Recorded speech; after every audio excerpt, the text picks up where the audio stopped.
Hey everybody, I'm going to do a quick live here and I'm going to be talking about animals in the afterlife. So I'm just waiting for this thread to populate a little bit, and I'm going to be here answering your questions about animals in the afterlife. So I'm just checking on my computer to see if this is actually there, so I know that I'm actually working with you guys, and hopefully I am live. Oh yeah, it's working, yay! Okay, so I'm going to be talking about connecting with the animals in the afterlife. So I really would love to, number one, know how many of you are really interested in that topic. You can tell me by sending hearts or thumbs up if you're there watching, because I want to wait till I get a few of those so I know that you guys are there. And we're going to be talking about animals that have crossed over, how we know when they've crossed over, how we know when they're visiting us after they've crossed over, how we know when they're giving us messages, how to really navigate that whole process of connecting with them. So I'm just checking to see if anybody is there yet, and I'm not seeing anybody, so I'm going to give it a couple more minutes. And if you come on, please give me a heart or a thumbs up. Hey Rhonda, welcome. Glad to have you with us. Glad you're there. Give us a thumbs up or a heart if you can. And I'm just gonna give it a couple seconds for some other people to get on board here, and we're gonna be talking about animals in the afterlife. Yay, Jan! Thank you for the heart. Wonderful. We're going to jump right in, but I just wanted to let a few people get on so that they don't miss the very beginning of it. Ooh, I just saw a great heart come through with a horse. That might have been Faith. I don't know who that was, or maybe that was yours, Jan. Beautiful horse and heart. So we're getting populated here. I've got my computer beside me because I'm not very good at this. A few minutes ago, Facebook told me my Wi-Fi wasn't good enough, and that's crazy because I have good Wi-Fi, but you never know. So we're just about to get rolling. Let me just see here. We just got a couple of you here. So I'm going to jump in anyways. I know this is a new thing for me, and if you're a member of my page, I'm going to be doing a lot more Facebook Lives. I finally got the phone and the organization of all the technology to do it. So when it comes to animals in the afterlife, if there's anything specific that you want to know, I'm going to ask you to post it in the forum, and I will try to answer your questions. I'm not going to be doing live readings here, but I'm going to be giving you lots of information about animals in the afterlife and how to navigate that whole process and how to connect with them, because we all want to connect with those beings. And really, here's the big piece. The love that we share with our animal companions does not die when our animal companions leave. It really just transmutes to a new way of being. So their soul, their spirit lives on when the physical body dies. The physical body is technically just a vehicle to house that spirit, a vehicle to house that amazing the body is a vehicle to house that amazing soul and that spirit, and that love never does end. And I know many of you are very interested in, hey, I'm just seeing Kim saying hi from South Carolina, and Linda just joined. Welcome. Give me lots of thumbs up and hearts. I see them go across the screen, and it's exciting for me since this is my first kick at the can doing this really live. So anyways, so going back, when our animals cross over, they almost always will come back to visit us. Yay, I'm seeing all the thumbs up. Thank you so much. Hearts too. There's a heart. Yay. So basically what happens is when our animal companions cross over, they really often do come back to visit us really quickly. So what I really want to share is that when they come back, they can come back and they can enter your consciousness in all kinds of different ways. And one of the ways that they do it is through our dream time. So sometimes you'll actually have a dream about them, and if you remember it, that's great. Sometimes you may dream about them and not remember it, but they'll be in your dreams. Jigs actually woke me up in the middle of my sleep the first night after he crossed. He barked like he would do his typical signature one big woof really loud, so like, hey lady, come and do something for me here. And he did it in my sleep. He literally woke me up the first night after he crossed. And I literally jumped up, and I had forgotten instantly, for a second that he was gone. And I jumped up to do whatever he needed me to do for him, and I remembered he had crossed over that day. But he was really very active in my dream time. But they can come to you in all kinds of ways. So when you've had an animal recently, or even not so recently, cross over, sometimes you'll just be walking through your house and you'll just get a glance out of the side of your eye, or a spark, or something, or a bit of movement, and you'll look and there's nothing there. But somehow there'll be a little inkling within you that tells you it was that being. And then oftentimes your more rational mind will go, no, that's not true, that couldn't possibly be, and whatever. So I want you to be on the lookout for your animal companions that have crossed, and that may be present with you. Hello, Janice and Jan, and I saw a couple of others, but I didn't want to keep talking. I keep stopping every second to say hi to everybody, but I'm so happy you're all here. So another way your animal companions that are in spirit can speak to you is really interesting. If you ask for a message, you might actually receive their message on a billboard, or a bumper sticker, or through a song, or through, you might be listening to a song and it might really catch your attention, whereas in other songs haven't. And it's almost like when that song is highlighted within your consciousness, that is how you know that it's a message from spirit. It's coming directly from your animal companions. So there's, a song might be great and you might like it, but sometimes you'll just get that little tiny inkling that you should pay attention to this. And that is how you know, and it can be so subtle. And that's why a lot of people have a hard time connecting with those in spirit, because they're not really comfortable, or not really comfortable isn't the right word. They're not really tuned in to how subtle that little bit of information might be to tell them to really listen up and pay attention. So you can be driving, you can ask for a message from your animal companion in spirit. You can be driving along, and all of a sudden you see a bumper sticker, and you read it, and whatever it says on that bumper sticker is exactly what you need to hear from that being that day. So I really want you to start opening your minds a little bit on how they communicate with you. And if anyone here thinks they've communicated with an animal in spirit in any way now, give me some hearts so I can see them going across the screen, so I know that you have had some kind of communication, even if it's just an inkling that they've been there for you. Because I know that it's something that you quite probably, not possibly, you've quite probably. I love the heart that explodes into a horse. That is amazing. I want to know how that's done. So that's great. So that's one way the animals communicate with us from spirit. Another way that animals have communicated with me from spirit, and this was really interesting. This is what Jigs did. Jigs is my late golden retriever who crossed over about 10 years ago. And Jigs is the being that got me, he literally nudged me into this work. Jigs is the reason that I have built this huge animal energy empire, so to speak. And it was all from an inkling from Jigs, and a nudging and a pushing and a number of other circumstances. So good. I'm seeing the hearts and the thumbs up go by, and I'm glad that means you've all had some communications with your animals in spirit.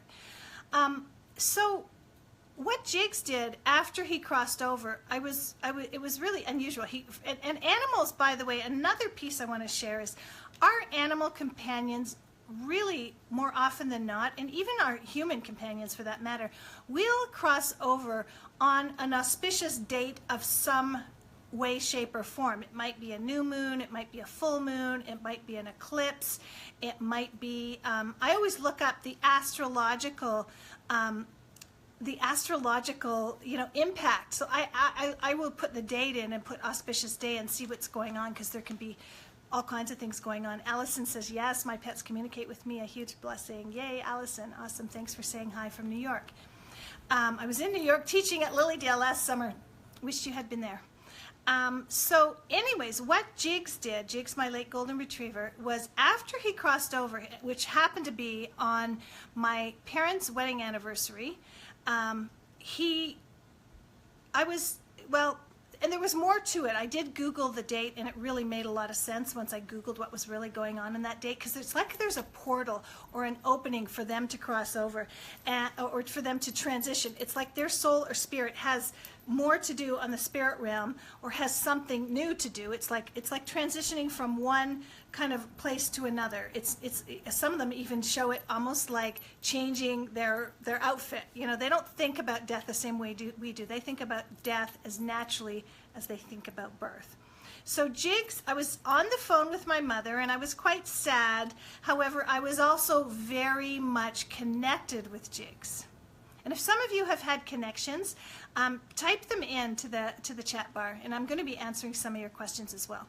So about this topic in general. So I was on the phone with my mother, and I was, we were just kind of reminiscing about how Jigs, he was a funny boy. He had some quirkiness to him that was really unique to him. I'd never met a dog like that before. And we were just on the phone kind of, reminiscing about Jigs and talking about his quirks and, how we missed him, and it was sad, but at the same time how we were connected with him. And I was walking from my living room to my kitchen, and I had the phone, I had the headset on, I had the phone on my belt, and I was just, saying something, and I had to walk through the dining room. And as I walked through the dining room, there was 5 light bulbs in the dining room light fixture. Thanks for the hearts and thumbs. My clock came back. Okay, hopefully I'm still there. My clock came over my phone. So anyways, I was walking through the dining room into the kitchen as I'm talking to my mom on the phone. I was multitasking. And all of a sudden, out of these 5 light bulbs in the dining room light fixture, 3 of them went off, on, off, on, off, on, off, on. Exactly like almost like in a sequence. And what was really, I knew instantly it was Jigs, and I was like, oh my God, I was telling my mother, I was in this business then. I was full-time teaching animal communication and healing, and doing consults for clients, and really specializing in animals in the afterlife and the death and dying process, and working with animals on the other side. And it was really funny because shortly after Jigs crossed, aloha, Alice. I'm glad you love it. That's great. Thank you for the heart. Shortly after Jigs crossed, I was in British Columbia. I was on Vancouver Island, and I left Vancouver Island, and I came down to Sedona, Arizona for the winter. And it was interesting because I had rented a place sight unseen in Sedona, Arizona. And what was really interesting about it is, so I packed up all my things in British Columbia. I was actually leaving British Columbia, hopefully for good, but I actually I sold some things, put some things in storage, and off I went to Sedona. And yay, hi Kimberly, and somebody else just said hi, about Pumpkin's mom, and Candace, yay. So, oh, thanks for sharing. By the way, if you like this and you have friends who are going to like this, feel free to share this video. That's what Candace Love just did. Thank you so much, Candace. That really helps. I want to get the message out to as many people as I can who love this kind of work. Welcome, Patty. So, so basically, I had literally driven in my car down to Sedona, Arizona from British Columbia, pretty much right after Jigs crossed over. I wasn't going to go to Sedona for the winter if Jigs was still on the physical plane, because I knew he was just a little too old to take the trip. Hi, Gretchen. Gretchen's one of my star students, so it's nice to have you on the call. Thumbs up to you, Gretchen. So what's interesting is, I get to my new rental, which I had a friend check out for me. I had to rent it sight unseen, and there was no FaceTime and everything like that back then, 10 years ago. So there might have been, but nobody I knew had it. So I get to my rental, and I'm in my rental around the second day there, and it was really kind of interesting, the whole chain of events that happened. But I get to my new place, and I go into the house, and lo and behold, the dining room fixture has 5 5 light bulbs on it, as well as the one I had in British Columbia. And I'm walking again one day from the living room into the kitchen through the dining room of this differently configured house.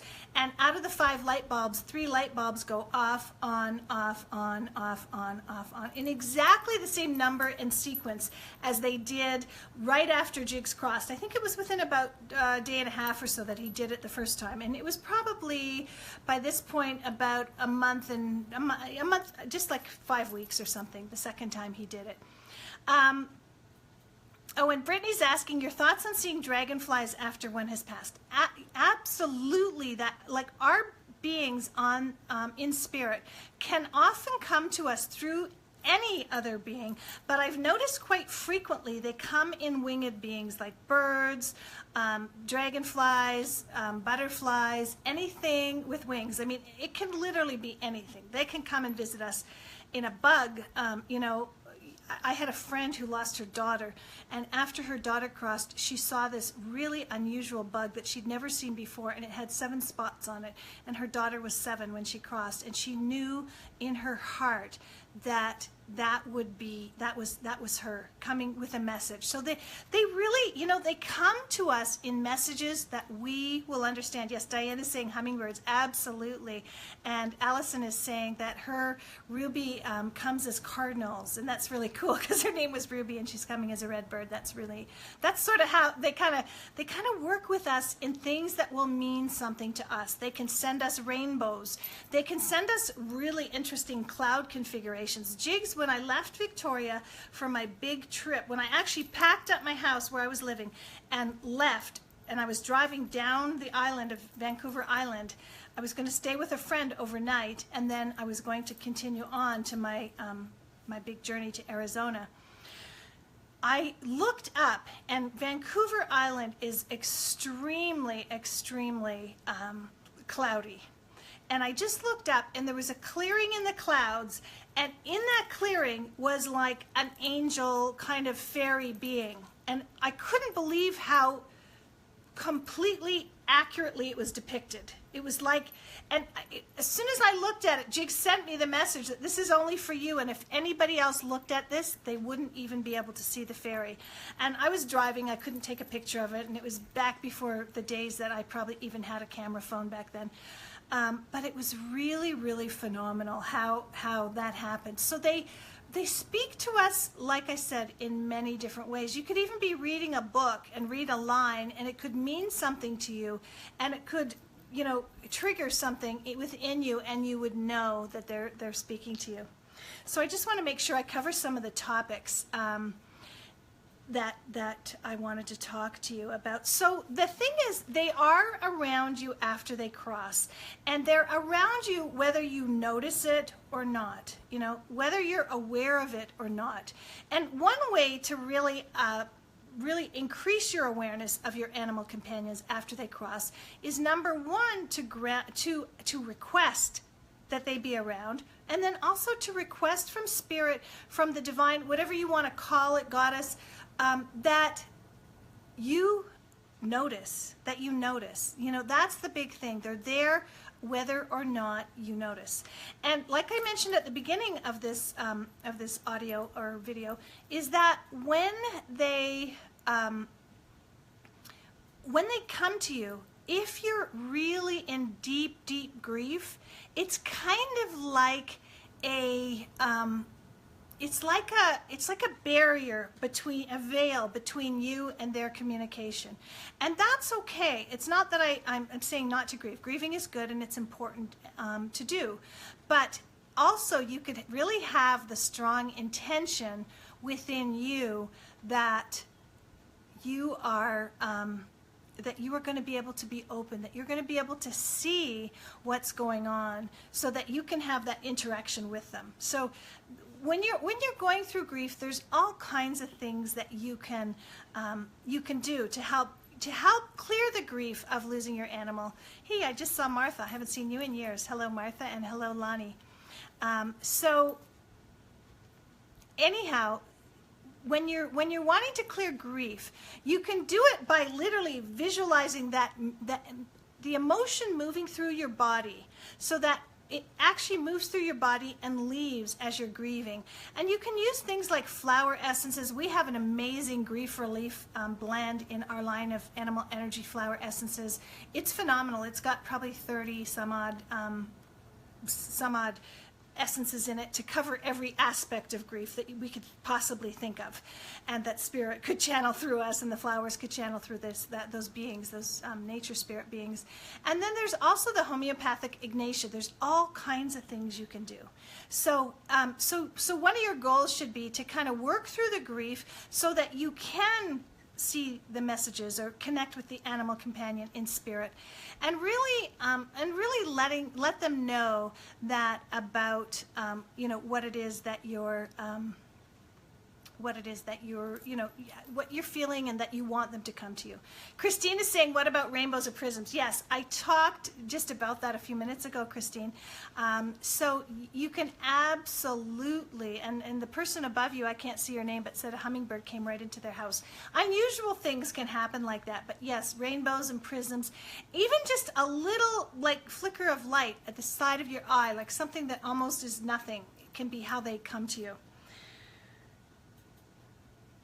And I want to share a couple of examples of the kinds of messages. Oh, and Kimberly, I'm just going to say, Kimberly's saying she still misses her horribly, her kitty who passed 2 years ago. I'm so sorry. And sometimes she feels a warm spot on her leg. And you can even feel pressure on your heart. Your kitty could come and almost be acting like she's sitting on your heart chakra. And when you feel that warm spot on your leg, that is her. And the more you acknowledge those little synchronicities, those little opportunities for you to have a glimpse of spirit, the more they will arise. So just keep asking for more. Just say, yes, thank you, I want more of this. Our animal companions want us to be happy. They don't want us to spend our lives grieving for them. They want us to be happy and joyful and connected with their spirits, because in their minds, they're as close to you in spirit as they were when they left. So be, before they left, sorry. So be open, just allow them, just have them come your way, and have that intention. It's really important. I want to just share a couple of things that the animals really, once they're in spirit, they absolutely, I'm gonna actually just write your question, Brittany, about, I'm gonna just jot something down so I don't forget. That's something I want to address. So they absolutely become like our angels. They become guides for us, and they help us navigate so many things. They help us navigate relationships. They help us navigate our careers, branching out into a new field. Sometimes they really encourage a massive spiritual transformation for us. Our animals, I believe, are the keepers of our soul's divine missions. And they are there to nudge us, to push us, to catapult us to the great things that we came here to do, to the things, to really experience ourselves at the highest expression of our soul in this lifetime. So they're really, really amazing about what they do. And I want to just share, I worked with a girl, and her cat was absolutely from spirit realm, I want to call her a relationship counselor, basically. She was a relationship counselor for my client after she had crossed over. She was completely and utterly just there to help counsel her through and to navigate some really kind of tricky situation she was in relationship-wise. And the cat was really, really right, on point completely with her guidance for her person. I also had my Jigs, who's my Andalusian stallion. He's a spirit guide, and I'll try to remember to post a pic of, not Jigs, Lucero. I'm going to just make myself a quick note here. That Lucero was, when he crossed over, he's an Andalusian stallion. He crossed over in 2003, and I call him an ascended master of the equine realm. And when Lucero crossed over, he actually would call meetings of healers from spirit. It's really unbelievable what he would do. He actually called a meeting in Ontario, Canada, and I was at this point in time in Sedona, and Lucero is really a huge spirit guide of mine, and a being that is here primarily to get me to do this work and to spread this work out. And I've been in connection with Lucero since about 1993 in a very big way. And so about, I want to say like 2006 or 7, I think it was maybe even 2007, he called a meeting of healers, and he actually had, was talking to someone telepathically and said, invite all these people, and of course invite Lynn, and he called the meeting, funny enough, for a Friday between 4 and 8 p.m. I think it was, or 4 and 7, 4 and 8, whatever, on a Friday. And his person, his person who he lived with, sent me an email, and she said, Lynn, Lucero's called a meeting of healers. We know that you're supposed to be here, but we also know you're in Arizona, and chances are you won't be able to come to this meeting of healers with Lucero. But I want you to be there with us in spirit. The meeting is on Friday, whatever date, from 4 till 8 p.m. or 4 to 7, whatever it was. Let's just say 4 to 8. And he was very adamant about the date and time. And I emailed Cheryl back and I said, Cheryl, this is really unbelievable. But I am flying into Toronto, and I have meetings on Thursday. I have a meeting on Friday morning. I'm teaching Saturday, Sunday, and Monday, and then I'm flying back to Arizona. So the only possible time I have free is Friday, basically early evening. I didn't want to be out late because, I was teaching the next morning, and it was so amazing that Lucero orchestrated this huge meeting of healers, and because he's so important to me and such an important part of my team, as I mentioned, I call him an ascended master of the equine realm. He actually called the meeting when I could be there, which is really phenomenal. So there's all kinds of things.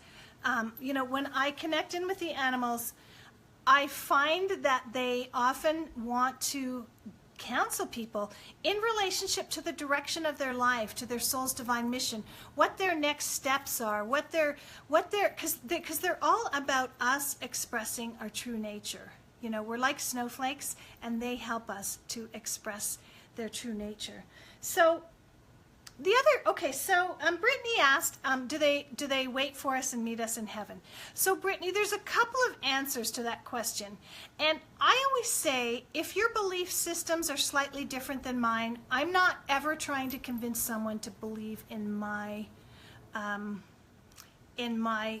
my belief systems. This work and this connection can really work no matter what your belief systems are.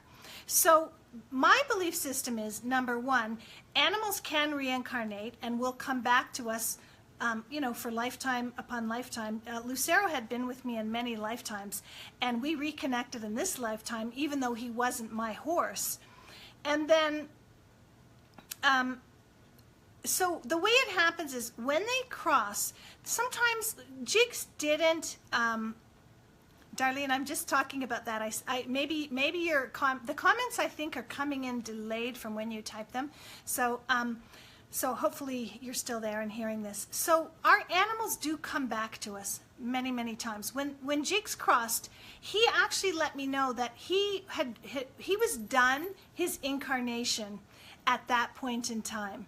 He was completely done with incarnating, and he was going to stay on the spirit realm, at least in the interim.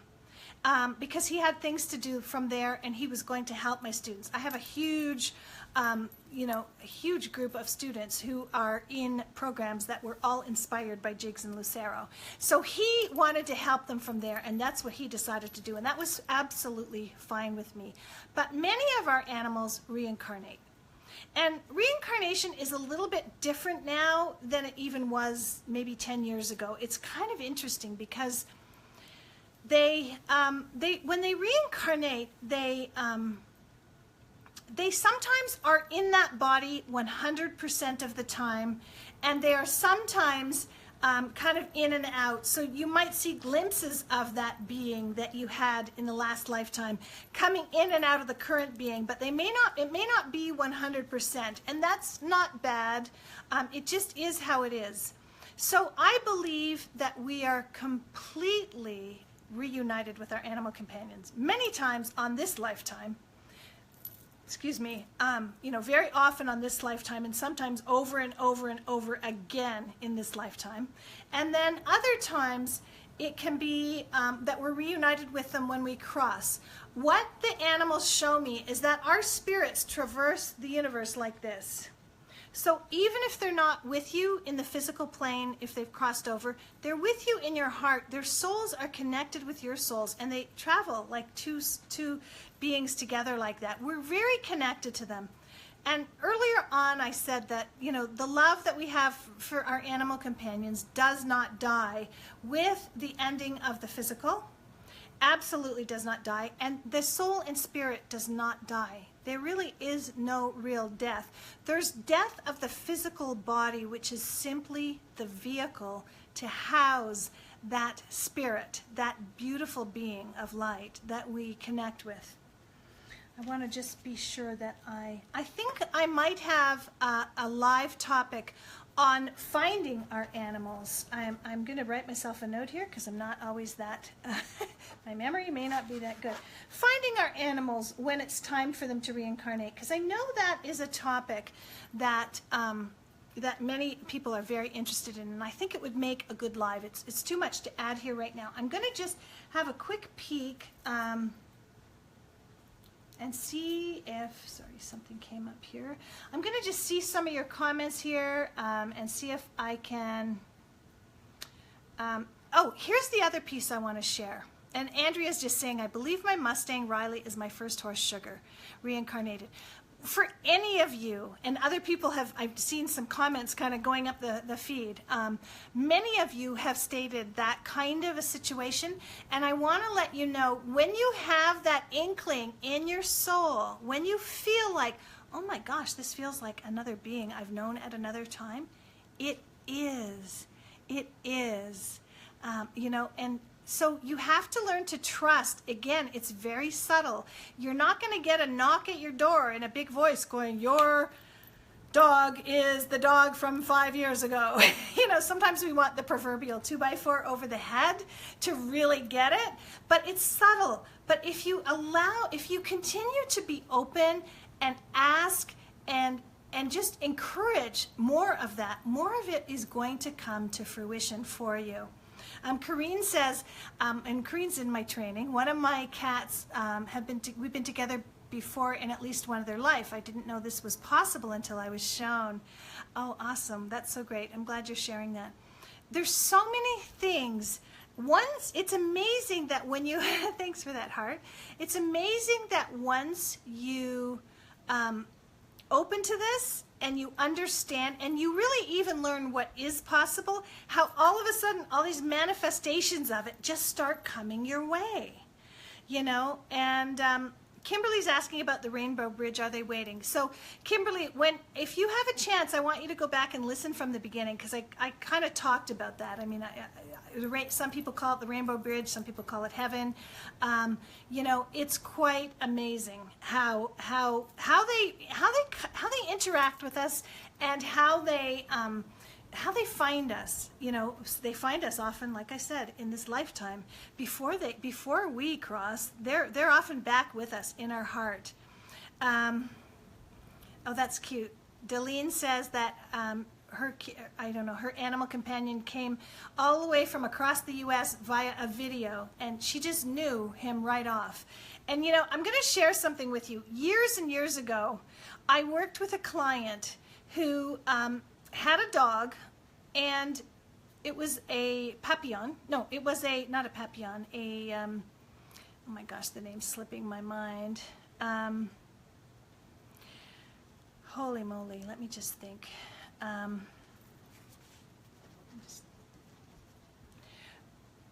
You know what? I can't remember the name of the dog. It's a little fluffy dog. It's like a toy dog, but it's all fluffy, and it's a really common. They come in different colors. Anyways, some of you probably know what I'm talking about.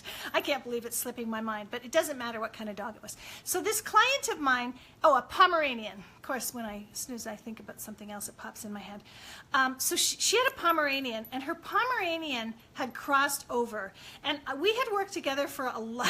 Christine, thank you, Pomeranian. I'm just seeing it now, but that's what it was. We had worked together for a long time, and this particular client had taken tons of my training courses and was really well versed in this skill. But still, when it's your own animal, you kind of want help sometimes. I mean, most people do. It's even common for people in this field to hire other people who, you know, when something major happens in their lives. So the thing was that her Pomeranian had crossed over. And she was looking online for the reincarnation of that soul. And interestingly enough, it was a boy the first time, came back as a girl the second time. She was looking around at different breeders, and funny enough, she found this breeder in Florida, and she lived in Canada. And she started looking through their litters and talking to the person, and the person said, wow, we've got a litter of Pomeranian. Hi, Kim. We've got a litter of Pomeranian dogs that are going to be that are born or going to be born, and they're going to be available on such and such a date or such and such a time. And funny enough, this particular client had a specific reason to have to be in Florida at that exact time that the puppies were going to be ready. And she knew, she looked at the litter of puppies, the picture of the litter, and she said to herself, like when looking at them, she knew which puppy was her Pomeranian reincarnated. And so she phoned me and said, I need a session. I think I found my dog back in physical body, and I need you to confirm it for me. And it's so funny because she sent me the picture, and as soon as I looked at the picture, it was like 5 or 6 or even more puppies. I can't remember. It was quite a few. And the second one from the right, just this spotlight shone on that dog's face. And as soon as I phoned her, I go, it's the second one on the right or whatever. It could be the second one on the left. I know it was the second one in. It's been a lot of years now. And she goes, that's exactly the one that I was getting. She was really just having confirmation from me. But they show us this way. So it's really quite amazing. You know, how they come back to us, how we find them. And like I said, I'm going to do a separate Facebook Live specifically on, you know, on finding them. But I just wanted to share that story because that is a pretty phenomenal story. I think I've worked with this client from close to the early 90s. So I've actually seen huge, you know, animals live their lives and then cross over and come back and like live their lives again almost because we've had so much time together. So it's kind of nice to follow the thread. You know, if you just, you know, learn about this and you've only heard about it for like 6 months or something, it's a bit harder to really go, is this really right, or how is this happening? So I got to take a peek at the time. I got about 5 more minutes here because I have another appointment. But I want to, if anybody has any questions, I'm not going to be doing readings, but if you have questions that you want me to answer, post them. And I'm just going to look to the side at this, at my computer, and I only see them. Oh, Kim is asking, can they visit us through smell? Yes, her Dash developed a distinct odor from kidney failure. I'm having to look at my computer. Just before he passed, and I got a whiff of his scent 2 times after leaving the animal hospital that night. Absolutely, they can do this. They can do this in like unbelievable. You can even have, like I've had people even travel to other countries and tell me that they smelled their horse who had crossed over in another country. There's so many things like that going on. Allie is saying, why does the universe take our dogs from tragic accidents, and how can I ask my dog to reincarnate back to me in this lifetime? I'm so sorry, Allie. And I want to share that, you know, animals don't think of death the way we do, and sometimes there's soul agreements. I think I'll do another live specifically on soul agreements because I think it's important that you really understand soul agreements, and this will help you. So if you can, I hope you can come back, Allie. But what I want to say is the biggest thing, and I hope you'll go back and watch this live from the beginning once it's over because you'll be able to post it. Is to ask, to intend and send that love and ask that being to come back to you. And I guarantee you 99.9% of those you ask to come back will, and they'll come back on your terms. Let's see, Karen, I'm going to try to use your, oops, yours is going past me. My mother was raising parakeets, and she talked me into taking one. When I saw them, I knew the one I wanted. Did the parakeet I named Angel pick me? Absolutely. That, you know, in generally speaking, when an animal picks you, or you have such a strong resonance for a specific animal, that is spirit talking to you. That is the spirit of that animal talking to you. It may be an animal that is from a previous lifetime even. It may be an animal, I mean, I believe we have many lifetimes, and I believe that we reconnect. You know, Lucero, my Andalusian stallion guide, we have connected in like numbers of different lifetimes, in different parts of history, in different countries. One of them was in Germany. I mean, it's really kind of amazing. Sheila's saying I had a lone butterfly flutter all around us the day I had to put my mom's horse down. And Sheila said, I think, Sheila, you were the one who was asking earlier that you said you hoped that your mom's horse was reunited with her spirit when she crossed over. And I can guarantee you, the animals show me that it's like when they cross over, there's this group of beings, these benevolent beings made up of relatives and other beings that they've been with in other lifetimes through other soul agreements. There's like an angelic realm. There's just this amazing loving presence that just is there for them to greet them. It's not bad, it's not sad, and it's not lonely for them. The hard part is for us left behind to heal the grief so that we can connect with them again, soul to soul, like we're meant to be, even when they're in spirit, is so, so important. One thing I want to share, just in closing, is that you can call your animal companions to be around you, to help you, to support you, to guide you. And you will not be taking them, contrary to what anyone tells you. There's a lot of people who have all these ideas and rules about spirit, and I've been working in this realm for 20 some odd years now, and I have not found spirit to be have all these rules, like you can't talk to them for 3 days after they cross over and all that. Once they're free, they can connect with you in any way, shape, or form. And they can be with you, and they can be with 30 or 40 other people at the very same time. So absolutely, when you want them to be around you, ask them. When you need a little bit more support or you want to feel them around you, ask them. Ask them to be with you, and they will be. They're there for you. And just trust and be open and ask to see them, even if it's just that little glimmer of light at the corner of your eye, like I mentioned. So thank you so much, Facebook friends, for being here for this live. I've got lots more planned, and if you like them, please share them. Please tag your friends who are interested in this topic, because I love the exploding horse. I guess it's, I don't know, it's a cool little thing that I keep seeing on my screen.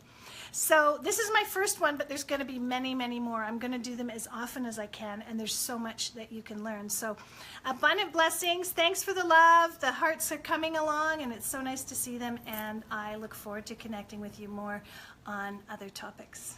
Bye-bye.